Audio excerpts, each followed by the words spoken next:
এখন আমি তোমাদের how to calculate check digit of ISSN, কিভাবে আমরা ISSN এর যে চেক ডিজিট থাকে সেটা আমরা পরীক্ষা করে দেখব।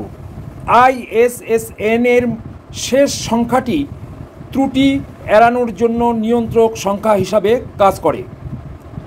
আমরা দেখতে পাই যে জার্নালের যে ISSN নাম্বার থাকে তার নাম্বার 8টি সংখ্যা থাকে, দুটো গ্রুপ, প্রথম 4টি হাইফেন দিয়ে দ্বিতীয় 4টি। তাহলে আমি একটা এক্সাম্পলের সাহায্যে তোমাদের চেক ডিজিট কীভাবে আমরা পরীক্ষা করে দেখব যে ঠিক আছে সেটা তোমাদের দেখাচ্ছি। আমি একটা জার্নালের নাম বলছি, Indian journal of experimental biology. এই পত্রিকার ISSN নাম্বার হচ্ছে 0019-5189। এক্ষেত্রে লাস্ট সংখ্যা হচ্ছে 9, এই 9 হচ্ছে নিয়ন্ত্রক সংখ্যা বা চেক ডিজিট। তাহলে এই নিয়ন্ত্রক সংখ্যা যে ঠিক এটা আমরা কী করে পরীক্ষা করে দেখব?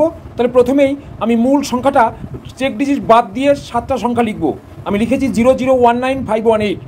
এইবার এদের র্যাঙ্ক অনুযায়ী মানে স্থানিক মানে এর স্থানিক এইটার স্থানাঙ্ক কত, এইটের স্থানাঙ্ক, তাহলে 8 থেকে আমি ব্যাক করে যাব 8, 7, 6, 5, 4, 3, 2।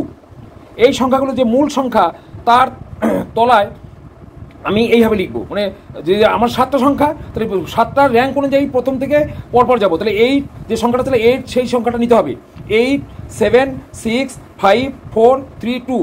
এইটা নিয়ে এবার ওপরের যে রাশি আর নিচের রাশি এই দুটোকে গুণ করতে হবে। তাহলে আমি 8 × 0, তাহলে 0 হবে, 7 × 0, 7 0, 6 × 1, 6, 9 × 5, 45, 5 × 4, 20, 3 × 1, 3, 8 × 2, 16।